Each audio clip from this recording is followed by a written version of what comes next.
누가복음 1장 26절부터 38절까지 말씀을 중심으로 초라한 인생에 찾아오신 감당할 수 없는 은혜라는 제목으로 여러분과 함께 오늘 복된 날 은혜를 나누기를 원합니다. 이 말씀을 나눌 때 여러분 삶에 큰 은혜가 있어지기를 주님의 이름으로 축원합니다. 제 개인적으로 주님께서 제게 찾아오셨는데 제게 찾아오신 주님, 그 주님을 만나기 전에 저의 삶의 상태는 아주 절망적이고 또 수치스럽고 세상 사람들이 보기에는 저주받은 인생과 같은 그런 삶을 살고 있었습니다. 한마디로 표현하면 멸망한 인생이었고 앞이 보이지 않았던 답답한 인생 가운데 하나님이 저를 찾아와 주셨습니다. 어제 저하고 함께 어느 집사님이 우리 뒤에 음향 저 뒤에 정리정돈하는 일을 같이 하였는데 그 일 하면서 그 집사님이 제게 물어봐요. 목사님은 어떻게 이렇게 목사가 되셨습니까? 뭐 때문에 이렇게 목사가 되셨습니까? 제가 가만히 저를 생각해 보니까 특별히 뭐 때문에 목사 된 건 없어요. 근데 딱 한 가지, 제가 하나님의 은혜를 받고 보니까 이 은혜를 갚을 길이 없어요. 여러분, 사람이 은혜를 받으면 은혜를 갚아야 되는 게 당연한 거 아니겠습니까? 근데 내가 하나님의 한량없는 은혜를 받았는데 내가 갚을 게 없어요. 그래서 처음에 이런 생각도 해봤습니다. 돈을 많이 벌어서 내가 교회에 헌금을 많이 해가지고 좀 하나님 은혜를 갚아볼까. 또 두 번째는 또 그럼 좀 내가 열심히 공부를 해서 뭐 하든 정치에 입문을 하든 좀 성공을 해서 권력을 갖고 좀 교회가 유익한 일이 있어지도록 교회가 불리한 일을 당하지 않도록 하나님의 교회를 위해서 한번 일해볼까. 이런 생각도 해봤는데 그런 여러 가지 고민 가운데 기도원에 올라가서 기도를 하고 있었습니다. 하루가 지나고 이틀이 지나고 3일째 되던 날 제가 기도를 하는데 하나님께서 이 제 앞에 이렇게 서 계시는 거예요. 주님이 서 계시는 거예요. 근데 그 발에 못자국이 나 있고 그냥 저를 가만히 쳐다만 보고 계시는 거예요. 그래서 저도 이렇게 쳐다보면서 얼굴도 못 들고 그러면 제가 어떻게 하라고요? 제가 무슨 일을 하면 되겠습니까? 그랬더니 제 마음 가운데 주님의 마음을 이렇게 전해주시는 게 뭐냐면 네가 무슨 일을 하는 게 아니라 너 자신을 그냥 내게 주었으면 좋겠다. 너 자신을 그냥 너를 있는 그대로 나한테 다 주었으면 좋겠다. 네가 무슨 일을 하는 게 아니라 내가 네 인생을 사용하고 싶다. 그래서 제가 그러면 주님께 나를 온전히 드리는 일이 뭘까요? 그래서 기도원에서 기도하면서 내린 결론이 목회를 하는 게 나를 하나님께 가장 온전히 드리는 길이겠다. 여러분은 다릅니다. 여러분 다 목회하라는 얘기가 아니에요. 무슨 얘기인지 아시죠? 근데 저는 제가 하나님 앞에 서서 제가 받은 감동은 뭐냐면 내 인생을 남김없이 하나님께 다 드리는 것, 이것이 바로 내가 하나님의 일을 하는 것이겠구나 생각을 하고 저를 하나님께 올려드렸습니다. 그런 이유로 성령의 역사와 은혜와 지금까지 부어주신 하나님의 은혜는 이미 측량할 수가 없어요. 어떻게 다 헤아릴 수가 없어요. 가끔 제가 저희 후배 목사들이나 동기 목사들을 만나서 이런저런 얘기하다가 하나님 은혜에 대해서 얘기할 때 이런 말을 합니다. 무슨 말이냐면 만약 내가 하나님께 받은 이 놀라운 은혜를 다른 목사나 다른 사람이 받았으면 나보다 훨씬 더 큰 몇십 배, 몇백 배 더 큰 일들을 행하였을 텐데 하나님이 나같이 부족한 사람에게 은혜를 부어주셔서 내가 하나님의 일을 요만큼밖에 못했다. 지금도 그 마음에는 변함이 없습니다. 이 자리에 서 있는 것 자체가 하나님의 한량없는 은혜입니다. 오늘 저는 이 본문을 통해서 나누고 싶은 말씀, 그 주제가 바로 초라한 인생 가운데 찾아오신 감당할 수 없는 은혜예요. 저는 나름대로 괜찮게 살고 있는 줄 알았어요. 제가 나름대로 자존심도 있고 저 나름대로 열심히도 살았고 저 나름대로 지주 있게 살았다라고 생각하고 저 나름대로 의리를 지키며 살았다라고 생각을 했어요. 근데 제가 살아계신 예수 그리스도를 인격적으로 딱 만나고 보니까 세상에 이렇게 망가진 인생이 없는 거예요. 세상에 이렇게 잘못 가고 있는 인생이 없는 거죠. 오늘 본문 말씀에서도 보면은 예수님은 세 가지 은혜를 우리에게 베풀어 주십니다. 첫 번째는 뭐냐면 제사장이신 예수 그리스도로 오셔서 우리의 모든 죄를 용서해 주시는 은혜입니다. 죄사함의 은혜입니다. 오늘 본문 말씀은 6째 달에 천사 가브리엘이 하나님의 보내심을 받들어 갈릴리 나사렛이라는 동네에 가서 다윗의 자손 요셉이라 하는 사람과 정혼한 처녀에게 이르니 그 처녀의 이름은 마리아라. 그에게 들어가 가로되 은혜를 받은 자여 평안할지어다. 주께서 너와 함께 하시로다 라고 말씀하십니다. 주께서 우리와 함께 하실 수 있는 조건 중에 가장 강력한 조건은 뭐냐면 우리 죄의 문제가 해결돼야 주님이 우리와 함께 계십니다. 하나님은 거룩하신 분이셔요. 사람은 죄인이에요. 죄인이 그 어떤 수도를 통하여, 그 어떤 훈련을 통하여, 그 어떤 방법을 통해서도 거룩하신 하나님을 만날 수가 없어요.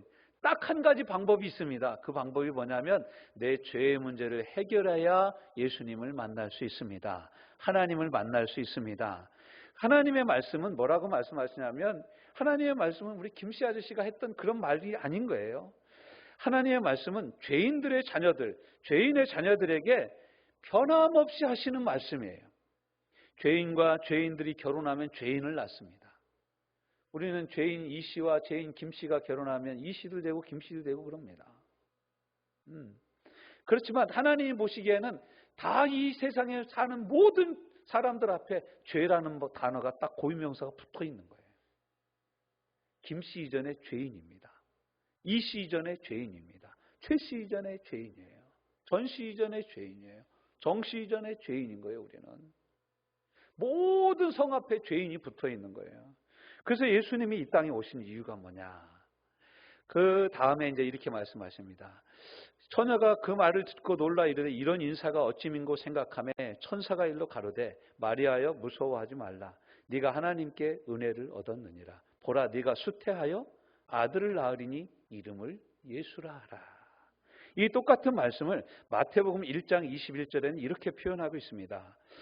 아들을 낳으리니 이름을 예수라 하라. 이는 그가 자기 백성을 그들의 죄에서 구원할 자이심이라 하니라. 아멘. 그 예수님이 이 땅에 오신 이유가 뭐냐? 우리 모든 죄를 사하여 주시고 우리를 죄 가운데서 구원하여 주시려고 오신 겁니다. 그러니까 우리 예수님을 만나려고 할 때 아이고 사업이 잘 안 풀려서 예수님을 만나야 되겠어. 아프니까 예수님을 만나야 되겠어.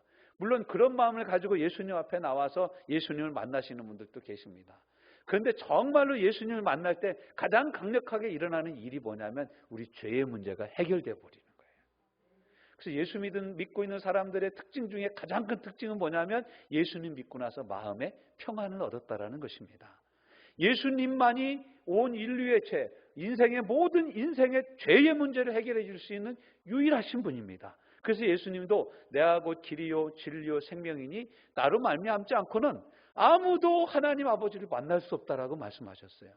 또 로마서 3장 23절 말씀에는 모든 사람이 죄를 범하였으며 하나님의 영광에 이르지 못하더니 하나님의 한 의가 우리에게 나타났는데 그분이 바로 예수님이라는 거예요. 예수님은 우리 가운데 보내주셔서 화목제물로 삼아주셔서 하나님과 우리 사이에 불화한 이 모든 일들을 예수님이 대신 화목제물이 되셔서 희생이 되셔서 하나님과 우리 사이에 틀어진 관계를 바로 잡아주신 거예요. 하나님의 거룩한 손을 잡아서 우리께로 이끌며 우리 죄인 된 우리의 손을 예수님의 십자가 열리신 그 거룩한 피로 깨끗이 씻으신 거룩하게 하신 다음에 두 손을 마주잡게 해주신 것입니다. 이것을 다른 말로 구원받았다라고 말하는 거예요. 구원받았다. 이 예수님은 어떻게 우리가 모시고 이 예수님을 어떻게 우리가 믿을 수 있습니까?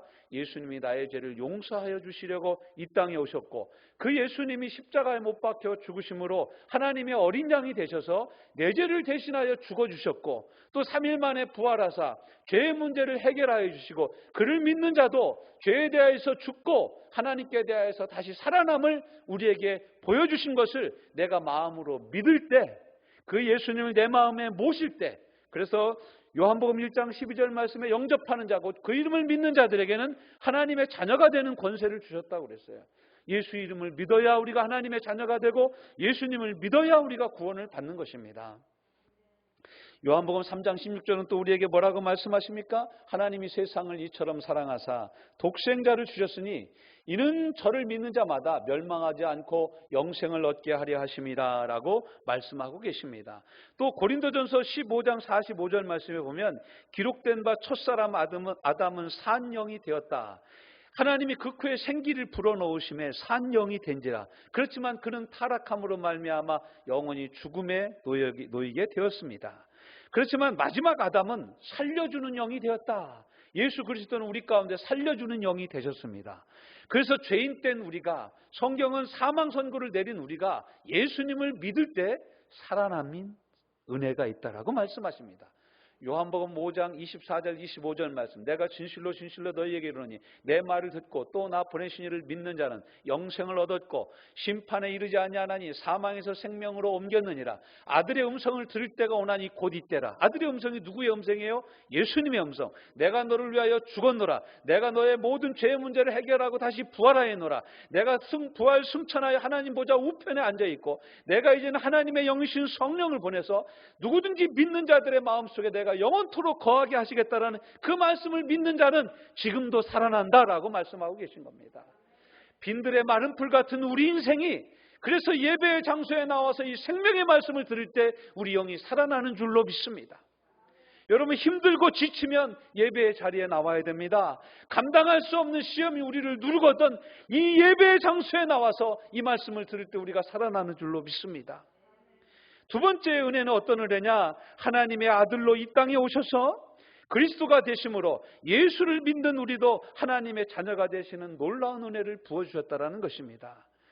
여러분, 그런 생각 안 해보셨습니까? 어렸을 때 저는 그런 생각 많이 해봤어요. 제가 가끔 제 친구 아버지 얘기를 하는데 면석이 얘기를 가끔 하지 않습니까? 정말 저는 제 친구 아버지가 부러웠어요. 옆집 아저씨는 삽 들고 아침부터 논으로 갑니다. 산으로 올라갑니다. 밭으로 일하러 갑니다. 저희 고향은 광산촌이어서 광산의 막장에 탄 캐러 갑니다. 그런데 제 친구 아버지는 하얀색 와이셔츠에 양복 바지를 입고 이장만 타는 자전거를 타고 뒤에다가 노란 소리봉투를 꽁꽁 묶어가지고 싹 가면요, 너무너무 부러운 거예요. 너무너무 부러운 거예요.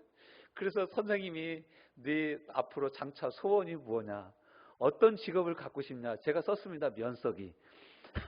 면석이라고 썼어요. 너무너무 부러운 거예요. 너무너무 부러운 거예요. 그 속으로 걔네 집에 가보면요, 그 아버지, 면석이 아버지가 읽는 책들이 책장에 쫙 꽂혀 있는데 우리 집에 가보면 우리 아버지가 목수였거든요. 맨날 연장밖에 없어. 끌이 각각 종류대로 갖춰져 있고 톱은 또 별 요상한 톱들이 얼마나 많은지 몰라요. 겨울이 돼도 제 친구 아버지는 자전거 타고 양복 입고 면으로 출근하는데 우리 아버지는 지게를 짭니다. 그래서 제 속으로, 야, 난 면석이 돼야 되겠다. 너무너무 멋있어 보이는 거예요. 그런 생각 여러분 안 해보셨습니까? 친척이 부자예요. 아, 우리 아버지는 왜 이렇게 가난하고 내 사촌 저 동생 제 아버지는 왜 이렇게 부자일까? 그래서 이렇게 잘 살까? 그런 생각을 여러분 안 해보셨습니까? 우리 동네에 요 위쪽에 이름이 이병철이라는 분이 살고 계십니다. 이병철. 여러분 이병철 누군지 알죠? 삼성 전 회장이잖아요. 근데 그분 아들이 이름이 뭔지 아십니까? 여기 이병철 씨 아들 이름이 이건희예요. 그 손자 이름이 뭔지 아십니까?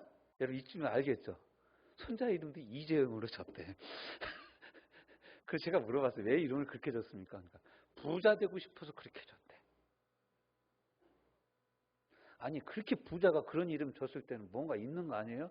그 나도 이름 바꾸고요. 애들도 다 그렇게 이름 짓고요. 손주도 그렇게 이름 지라고 그랬어요.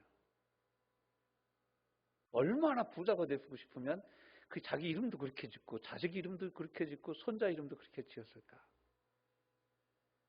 근데 여러분, 그런 거 부러워할 거 없다라고 성경 우리에게 말씀하고 있어요. 32절 보십시오. 저가 큰 자가 되고 지극히 그 높으신 이의 아들이라 일컬을 것이요 주 하나님께서 그 조상 다윗의 위를 저에게 주시리니 영원히 야곱의 집에 왕노릇 할 것이며 그 나라가 무궁하리라. 요한복음 1장 1절부터 9절까지 쭉 말씀해 보면요, 태초에 말씀이 계시니라. 이 말씀이 하나님과 함께 계셨으니 이 말씀은 하나님이라. 이 말씀이 없이 천지가 하나도 창조된 것이 없으며 그 안에 생명이 있었으니 이 생명은 사람들의 빛이다 라고 말씀하고 계셔요. 요한이 왔는데 이 요한은 참 빛이 아니라 이 빛을 소개하는 빛이라 이거예요. 요한복음 1장 9절 참빛 곧 세상에 오는 빛이 이 세상에 왔으니 그가 자기 백성 가운데 왔음에 자기 백성이 영접지 않았다라는 거예요. 이스라엘 백성이 영접지 않았어요. 여러분 지금도 이스라엘 땅에 사는 유대인들은요 아직도 오실 메시아를 초림하실 메시아를 기다리고 있어요. 그런데 이미 예수님은 첫 번째 2000년 전에 이 땅에 오셨죠. 이 땅에 오셨어요. 그래서 누구든지 그를 믿는 자마다, 그래서 요한복음 1장 12절 누구든지 그를 영접하는 자, 곧 그 이름을 믿는 자, 예수님의 이름을 믿는 자들은 어떻게 됐어요? 하나님의 자녀가 되는 권세를 주셨으니 우리 호적이 바뀐 거예요. 우리 호적이 바뀐 거예요. 여러분 호적이 무서운 거예요. 호적을 딱 떼면요, 딱 떼면 호적 초문을 떼면 거기 우리 어머니 아버지부터 쫙 나와. 내 본이 어딘지 쫙 나오고, 어머니가 돌아가셨으면 사망, 아버지 돌아가셨으면 사망, 또 이렇게 이게 다 분가한 거 쫙 나옵니다. 장남은 분가가 안 됩니다. 차남부터는 이제 따로 떨어졌어요. 그때부터 호적이 따로 쓰여지는 거예요. 그런데 만약 우리 제보이가 호적 초문을 띈다 그러면은 전화 오고 할아버지 할머니까지 쫙 나오는 거예요. 본이 나오는 거예요. 이 사람이 도대체 어디 사람이냐가 딱 나오는 거예요. 근데 여러분 놀라운 것은 뭐냐면 저와 여러분이 예수님을 믿은 다음에는 저와 여러분의 호적이 바뀌었다라는 거예요. 어디로 바뀌었냐? 우리 아버지가 누가 됐어요? 하나님 아버지가 되신 거예요. 하나님 우리 아버지가 되신 거예요. 그래서요, 이 이제 만신 찾아가고 그러시는 분들 있잖아요. 새해가 되면은 동쪽에서 귀인이 온다라 이런 소리를 듣고 싶어가지고 찾아가죠. 올해는 관제수를 조심해. 오늘 삼재가 꼈어. 이러면서 그렇게 점을 쳐주고 그러잖아요. 근데 그 점을 치는 종류의 무당들이 두 종류가 있습니다. 첫 번째는 내림무가 있어요. 내림무. 여러분 이거 아세요? 두 번째는 학습무가 있어요. 내림무는 뭐냐면 그냥 귀신이 임해가지고 무당이 된 경우예요. 학습무는 뭐냐면 주역을 공부하고 이래가지고 공부해서 학적으로 무당이 된 사람들이에요. 근데 이제 내림굿을 해가지고 무당이 된 사람들은 여러분이 가서 그 무당한테 예수 믿는 사람이 가서 저 좀 봐주세요. 그러면 이러면서 쌀도 던지고 이러면서 점을 치는데 이렇게 하면서 왜 그러냐 왜 뭐라고 하냐면 귀신이 빨리 와서 나한테 좀 얘기 좀 해달라고 이렇게 주파수 맞추는 거예요. 귀신한테. 그런 귀신이 딱 와서 뭐라고 하냐면 쟤는 여기 호적이 없다라는 거예요. 여러분 예수 믿는 사람들은요 이 땅에 호적이 없습니다. 그러니까 귀신이 우리를 파고 싶어도 팔 게 없는 거예요. 그러니까 여러분 담대하시기를 주님의 이름으로 축원합니다. 무당 앞에서 여러분 담대하실 필요가 있어요. 우리가 하나님을 믿는 순간 우리의 호적이 천국 호적으로 바뀌어버린 거예요. 이게 은혜 중에 은혜라는 거예요. 트럼프 대통령의 아들인 거, 그때 그의 딸인 거, 그것보다 더 귀한 것이 하나님의 딸인 줄로 믿습니다. 그것보다 더 귀한 것이 하나님의 아들인 줄로 믿습니다. 경찰청장이 우리 아버지, 그것보다 더 큰 아버지가 우리 아버지인 줄로 믿습니다. 네, 참모총장이 우리 아버지요, 그것보다 더 큰 아버지가 우리 하나님 아버지셔요. 제가 그 신앙생활할 때, 막 신앙생활 열심으로 시작할 때, 저희 교회 담임 목사님이셨던 오준석 목사님이라는 분이 계세요. 그분이 설교하시다가 이런 얘기를 많이 하셨어요. 여러분, 전두환 대통령이 움직이면 대한민국이 들썩거리지만 내가 기도하면 세계가 들썩거립니다. 전두환 대통령은 대한민국의 대통령이지만 우리 하나님은 온 우주의 대통령이 되십니다. 할렐루야, 할렐루야. 그 어느 누구도 이 우주의 대통령 되신 하나님의 권세를 거스를 자가 없고 막을 자가 없고 흩을 자가 없는 거예요. 방해할 자가 없는 거예요. 하나님이 말씀하신 것은 반드시 이루어질 줄로 믿습니다. 반드시 이루어지는 거예요. 그래서 마태복음 1장 1절에는 뭐라고 말씀하고 계십니까? 아브라함과 다윗의 자손 예수 그리스도의 족보라라고 말씀하십니다. 누구든지 이제 예수님을 믿으면 이 족보 안에 들어와 있는 거예요. 저와 여러분이 이 족보 안에 들어와 있는 줄로 믿습니다. 빌립보서 3장 20절 그러므로 우리의 시민권은 하늘에 있는지라. 우리의 영주권이 어디에 있다고요? 우리의 시민권이 어디에 있다고요? 하늘에 있다라고 말씀하고 계십니다. 그뿐만이 아닙니다. 우리는 그리스도와 함께한 후사라고 그럽니다. 히브리서 2장 11절 말씀에는 예수님이 우리를 형제라 부르기를 부끄러워하지 아니하신다는 거예요. 너 내 형제구나. 너 내 자녀구나. 아유, 너 어디 가서 네 아버지가 나라고 얘기하지 마라. 창피하다. 그런 얘기를 들을 수도 있죠, 우리가. 그렇지만 하나님은 어떠시냐? 예수님은 어떠시냐? 예수님을 믿어서 하나님의 자녀가 된 우리를 한 번도 부끄러워하지 않으신다는 거예요. 여러분, 어떤 때 오빠가 부끄럽지 않았어요? 어떤 때 술 먹고 맨날 길거리에서 주무시는 아버지가 부끄럽지 않았습니까? 아버지 어디 가냐? 그러면 도박장에 앉아 계시는 아버지가 부끄럽지 않았습니까? 몰라요, 어디 갔나? 이렇게 얘기하지 않았습니까? 부끄러워서. 그런데 우리 주님은 한 번도 우리를 부끄러워하지 않으신다라고 말씀하십니다. 세 번째, 이 놀라운 초라한 인생 가운데 찾아오신 하나님의 은혜 중에 은혜는 무엇이냐면 영원한 왕이신 예수 그리스도의 은혜입니다. 그뿐만 아니라 그의 권세를 함께 우리에게 주시는 놀라운 은혜인 것입니다. 32절 33절 주 하나님께서 그 조상 다윗의 위를 저에게 주시리니 영원히 야곱의 집에 왕노릇 하실 것이며 그 나라가 무궁하리라. 여러분, 우리나라 대통령 임기가 몇 년입니까? 5년. 단임제입니다. 미국은 중임제예요. 4년. 그런데 여러분, 예수님이 왕이신 건 어떻다고요? 영원한 종신직이야. 예수님이 영원한 왕이세요. 영원한 왕. 온 우주의 왕이에요. 온 우주의 왕. 여호와 체바오트의 하나님. 온 우주의 왕. 온 만군의 왕. 로드 오브 로드, 킹 오브 킹. 예수 그리스도는 바로 그러신 분이에요. 영원한 왕이세요. 예수님은 영원한 왕이세요. 이걸 누구도 막을 수가 없습니다. 열면 닫을 자가 없고 닫으면 열 자가 없는 이 놀라운 권세를 갖고 예수님께서 지금도 이 온 세계를 다스리고 계심을 믿습니다. 요한계시록 3장 7절 말씀에 보면 빌라델비아 교회의 사자에게 편지하기를 거룩하고 진실하사 다윗의 열쇠를 가지시니 곧 열면 닫을 사람이 없고 닫으면 열 사람이 없는 그이가 가라사대 라고 말씀하고 계십니다. 마가복음 14장 62절 말씀에 보면 예수께서 이르시되 내가 그니라 인자가 권능자의 우편에 앉은 것과 하늘 구름을 타고 오는 것을 너희가 보리라. 자이름하실 예수님의 모습을 우리에게 말씀하고 계십니다. 더 놀라운 사실은 이 예수님이 처음에 이 땅에 오셔서 얼마나 겸손한 왕으로 오셨는지 이렇게 표현하고 있습니다. 마태복음 21장 5절 시온의 딸에게 이르기를 내 왕이 내게 임하자니 그는 겸손하여 낙이 곧 멍에 매는 짐승의 새끼를 탔도다 하라 하셨도다. 얼마나 겸손한지 몰라요. 이분이 우리 가운데 오셨어요. 이분이 우리 가운데 임하시는 거예요. 그래서 그를 믿는 모든 사람은 하나님의 자녀가 되는 똑같은 권세로 이 세상을 살아가는 거예요. 그래서 믿는 자들에게는 이런 표적이 따르니 저희가 곧 그의 이름으로 귀신을 내었고, 그러니까 예수님의 이름으로 귀신을 내어 쫓는 거예요. 이런 권세가 어떻게 우리에게 임할 수 있습니까? 우리가 예수님을 믿기 때문에 주신 왕의 권세라고 말씀하고 계십니다.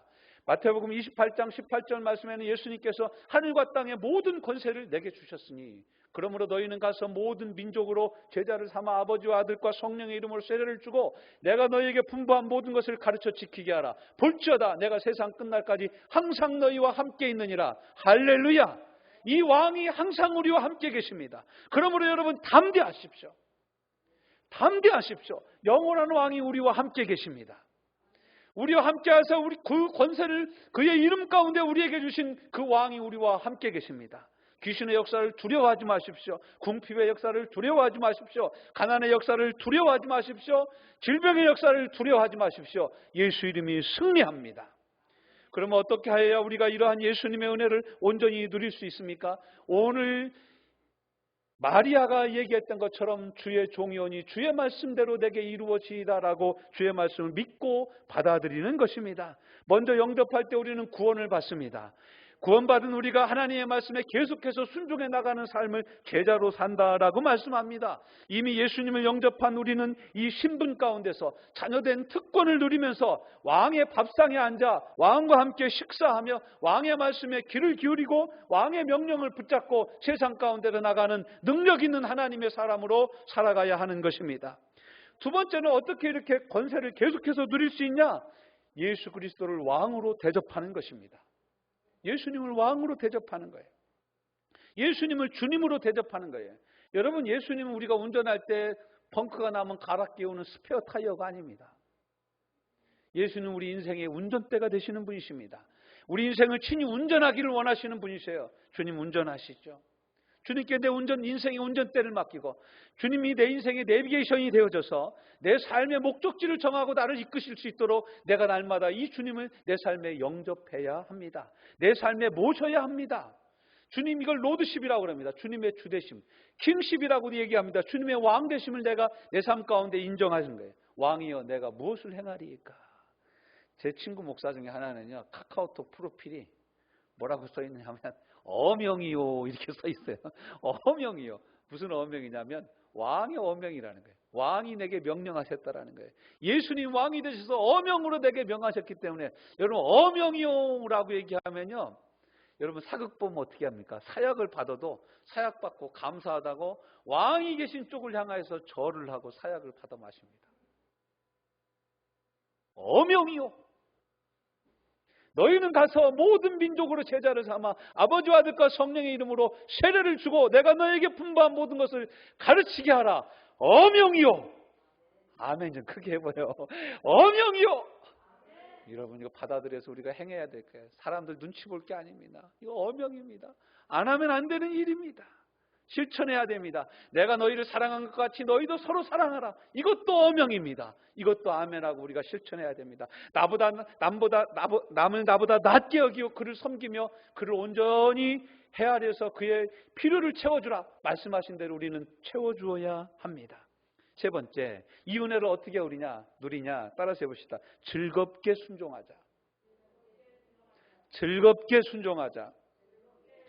예수님의 예수님 되심을 즐겁게 순종하며 나갈 때 이 은혜는 눈덩이처럼 불어나게 되는 줄로 믿습니다. 요한복음 14장 21절 나의 계명을 지키는 자라야 나를 사랑하는 자니 나를 사랑하는 자는 내 아버지께 사랑을 받을 것이요 나도 그를 사랑하여 그에게 나를 나타내리라. 그러니까 예수님 우리 삶 가운데 나타나게 되는 이유는 뭐냐? 내가 하나님의 말씀을 붙잡고 사랑할 때 나타난다 이거예요. 요한복음 14장 23절 예수께서 대답하여 이르시되 사람이 나를 사랑하면 내 말을 지키리니. 여러분 예수님 사랑하십니까? 예수님 말씀 지켜야 됩니다. 내 아버지께서 그를 사랑하실 것이요 우리가 가서 거처를 그와 함께 하리라. 하나님이 거처 삼아서 나와 함께 하시는 것이 뭐예요? 임마누엘입니다. 하나님이 나와 함께 하시도다. 이 임마누엘의 놀라운 은혜가 오늘 이 말씀을 듣고 하나님께 나아가 하나님과 함께 동행하기를 소원하는 저와 여러분의 삶에 넘쳐나기를 주님의 이름으로 축원합니다. 주님 감사합니다.